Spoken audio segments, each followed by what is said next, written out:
For decades, Timex has been called the people's watch. You see, it's affordable, it's accessible, and it's dependable. But today we're gonna look at something different. This is gonna be a Timex that cost over $1,000. This is a Timex with a Swiss movement, ceramic bezel, sapphire crystal, and a black enamel dial that gleams like still water. You see, there's gonna be some critics that say that Timex can't do luxury, but the Marine M1A has quite the reply, and I think you need to look closer. Because sometimes the real value isn't the name on the dial, it's what's inside.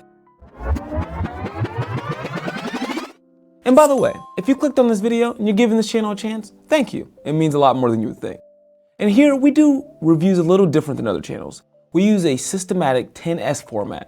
We're gonna cover everything from the story, the specs, the style, similarities, straps, subdial, shine, shortcomings, sentiments, and ending it with a so what, so that you know if this watch is actually worth spending your hard money on. This is gonna keep us honest, and it's not about hype, it's not about dismissal. It's just about the meaning behind the metal. So let's get into the video. So the first thing we have to start with is the story. See, in Timex's own words, the Atelier line isn't a break from its past, it's a continuation. And for those who don't know, the word is actually a word that means workshop, particularly that for someone who's an artist. Now Timex in general though, they go back to 1854, because that's when they started making accessible time for everyone. And the Marine M1A takes that same DNA, a certain sense of independence, durability, honesty, and asks, what does Timex luxury look like after all? Because it's not gonna be about status, it's gonna be about proportion, about restraint, and a design that rewards close attention. But next up, let's get into the specs. You see, this watch on paper has a case of 41 millimeters, stainless steel, and it's a skeletonized sides. However, depending on where you measure it from, on the side to side, I got it down to 38. This watch wears incredible, even on my wrist, which is only a little bit over 6 inches. Now let's talk about the crystal. You're looking at a double curved sapphire with a triple anti-reflective coating. The bezel is a ceramic insert with unidirectional superluminova markers. We'll get into a little bit more about that later. Now let's talk a little bit more about the dial and the movement. See, this is a polished black enamel dial with applied indices and hands filled with Swiss luminova. Underneath it, you're getting a Catena SA100 Swiss automatic. Now, a lot of people don't know about this movement, but it's a 28,800 vibrations per hour, 29 joules, and it has about a 36-hour reserve, which we'll also get into a little bit more detail about later. So with all these specs, you're probably asking, so what? What does it actually mean? There's a couple of these things that I want to pull out a little bit more. Let's start off with that enamel dial. You see, this is almost unheard of for any watch under $2,000. And for this watch, you're getting it anywhere from $1,050 to $950, depending on if you get the bracelet or the strap. And I think it really adds some depth and some gloss. This is one of those things that's very difficult to capture on video or even in photographs. But I'm telling you, if you can get it on wrist or just see it in person, you'll appreciate it that much more. Next, let's talk about that Catena movement. It's worth noting that Timex chose craft over name recognition. They could have went with something like a Salida or a Miyota, like they did with the other galley series. But this time, I think they picked something that they could maintain over the long run, something they could produce at scale. And that's something that is going to be important as they begin this next chapter in the Atelier brand. I believe that Timex chose craft over name recognition, and in some ways, that's a statement on true value. Now let's get into the water resistance. This is going to be 200 meters, and that's going to be awesome with a screw-down crown. The watch, like I mentioned, comes in 2 different strap options. You're going to have a stainless steel bracelet that has a tool-free self-adjustment links, and it also has a black NBR rubber strap for the deployment class. We'll get into more details as we talk through the strap section. And like I said, with the prices, you're looking at anywhere from $950 on the strap or $1,050 on bracelet. Let's talk about the style. See, this is a diver-inspired watch, but it refuses to just be another Submariner clone. That skeletonized mid-case adds a lightness and a depth. The enamel dial and the ceramic bezel gives it this quiet confidence, and it makes it like no dive watch that you've ever been able to see. You see, on my wrist, which is just about 6 inches like I mentioned, it wears balanced, it's comfortable. It's proof that a 41 millimeter watch can suit even smaller wrists, and I'm telling you that you can wear this with anything. So next up, let's talk about some of the similarities and comparisons. This is no Submariner homage. This watch is its own, but there are some watches that kind of remind you of it and have similar design languages. And first you have to start with the N brand. So you have the Timex Giorgio Galli S2 Titanium. That's the one that has the Salida SW200/1 movement in it.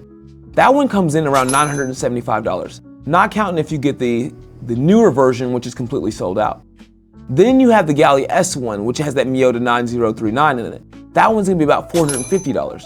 Once again, I think both of these show some of Timex's design language with the skeletonized case, But where those ones are more dressy and lack loom, this one is designed for everyday gotta type stuff. Sorry, it is designed for that everyday gotta wear.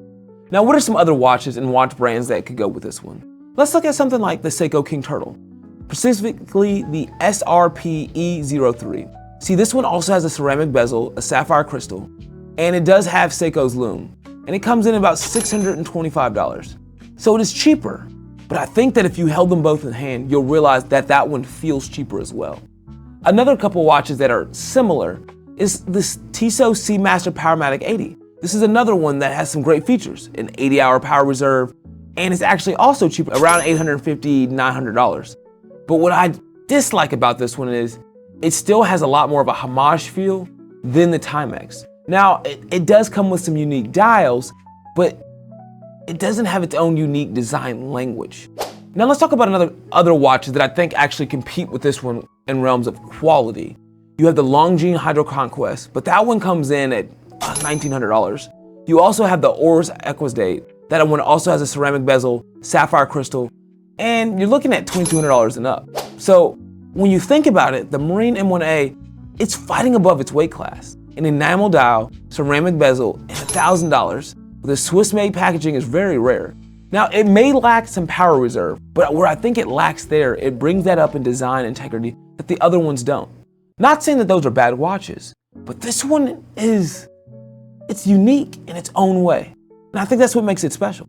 So let's talk about the strap. And I want to begin with the bracelet option. You see, this bracelet is special. It is a tool-free link system that lets you size it yourself. No screwdrivers, no drillers needed. This is really almost unheard of at under $1,500. Did I mention it's made of steel? You see, it gives this watch a heavier and more substantial feel, but it makes it also incredibly enjoyable to wear. It also has quick release spring bars, which is frustrating that many companies don't put that on their expensive watches. I have a Tudor Ranger and I absolutely love the bracelet, but every single time I have to take it off, it is literally an emotional event. So why don't more luxury brands do something that Timex were able to do for less than half the price? I don't know. But let's talk about that second option. This is gonna be the MBR rubber strap. Now this is gonna be soft, it's gonna be durable, it's heat resistant, and it's gonna be easy to wear. This is gonna be great for like summer or active days. And I think it really gives the Marine M1A a true take it anywhere character. Now, I did ask Timex to see if it would be possible to buy, the bracelet option and buy the strap separately. I still haven't got a response. So, toot toot, toot toot. Eventually we'll find out. But I personally went with the bracelet option when I purchased, but you let me know what you think below. Are you feeling the bracelet or are you feeling the strap? I'm very curious to which one people are more interested in, because I think the $100 is definitely worth it to get the bracelet. But let's keep it going. So let's talk about subdials. And what that means is, what are the complications? And in this case, there is none, unless you count the bezel, but that's with all dive watches. This is just a clean three-hander. It's intentional, it's focused, and it's timeless. Now, let's get into the shine. The finishing is sharp. You have brushed to polished transitions, and I think they're really crisp. That ceramic bezel clicks with authority, and the enamel dial catches the light just perfectly. And when I first got this watch, one of the things I thought was so enjoyable was that I could basically look in the mirror when looking at the dial. But one of the things I also noticed is that the closer I looked, you can actually see so many more details. And I think that's really great. Now, the question that a lot of you are probably wondering is, how's the loom? Now, Time and Tide, who I trust, they say that it's a generous luminous fill that makes the handsets and markers easy to read at a glance. Now, in my own personal opinion, I've absolutely loved it. I've been able to sit on the dresser and quickly be able to see the time, and I feel like it really lasts. But you have to let me know what you think. This loom, in my mind, is probably the best loom that Timex has ever used. And it makes sense, because this is one of the more expensive Timexes that have ever been made. But I think it shows that in this new line of Timexes, the Atelier line, this is gonna be something special and something we should expect to see in the different variations. Now, no watch is perfect, so I do want to talk about some of the shortcomings. The biggest shortcoming is gonna be that power reserve. At this price point, I would love to see at least a 48-hour power reserve. Now, some of that might be just because they're going into this Katina movement, and maybe that can get better over time. But that is one frustrating point, is when you're spending almost $1,000, you want your watch to last a long time. To counter that though, since I bought it, I haven't taken it off wrist, so, there is that. The next thing to talk about is the movement itself. it really hasn't earned the trust of a lot of the watch community yet. That doesn't mean that it's bad. It just means that it's yet to see if it's really gonna have the same staying power as something like a Sellita or Miyota. So only time will tell, but I think there's a good chance it'll work out. Now, the biggest shortcoming that a lot of people have, and I think it says more about them than it says about the watch, is people struggle to grasp the idea of $1,000 Timex. You see, for some people, it makes them laugh even before they look. But I think that says more about them than it says about the watch. Because that means that they're still judging value by reputation and not by revelation. Amen? You see, if you've ever done that, I think you'll want to see how the story ends. And if you made it this far and you haven't hit subscribe, also just do that so we can finish this all together.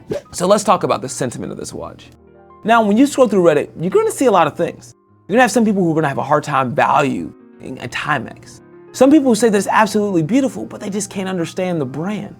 You have people who question the movement, and you have other people who say the bracelet is impressive, but is it worth the money? But you'll notice a common trend. The people critiquing it are not the people who have had it in hand. Because everyone that I know who's had this watch in hand, we absolutely love it. And it's not just because we love Timex, but it's because we love a great value. This watch is everything that you would want. And if you were to take these same specs and put them on a Christopher Ward or put them on a Seiko, they'd be charging you $2,000 to $3,000. Just think about it. When's the last time you've seen an enamel dial, a steel bracelet with quick adjustable links, with a beautiful insert, great lume, and a unique design language for $1,000? Oh wait. Insert Kevin Hart meme.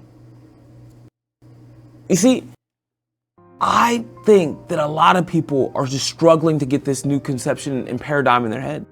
But over time, I got a gut feeling that this Timex Atelier line is gonna change the watch world. And that might be for another video. So if you made it to this point, you're asking, so what? Or if you skipped ahead because of the timestamps, I guess that counts too. But if you want pedigree branding, buy Tudor or Longines. If you want resale safety, you could probably stay there too. But if you want to see a brand that's taking some risk and you want a watch that is truly worth its value, I think you want to check out this Timex, because I think it can prove that worth can exist without prestige. And this is it. True value is not just in the logo, it's in what's inside. And I think that over time, this watch will mark a changing in the watch space, and that alone will make it valuable. Because could you imagine owning the first Grand Seiko, the first King Seiko, the first Tudor? This might just be that watch, or might be just that watch. You get the point. So let's get into the last thing. Where do I put this watch on the scale? For the new viewers here, this is how we rate watches. 1, stop, don't do it. 2, only if it drops. 3, save up, better exists. 4 is a solid pickup. 5 is a standout, great in its class. 6 is you need to sell some stuff because it definitely deserves some space. And 7 is sell everything but your soul because it is a must own. And this watch, the Marine M1A, lands at a 6. Maybe even a 7. Because if you judge it by what's inside, it's just that good. Now, if this changed the way that you see value or the worth beyond the name, make sure you subscribe. And if you have more questions about this watch, please drop in the comments down below. I do have a whole live video where you can see me when I'm unboxing it, but I'm always willing to make more videos for you all. And I think overall, this watch shows that luxury, the Timex way, isn't about showing off. It's about designing something that holds up under attention. And in a nosy world, that might be the rarest luxury after all. But every watch and collector has a story. Thanks for spending this one with me. God bless and peace.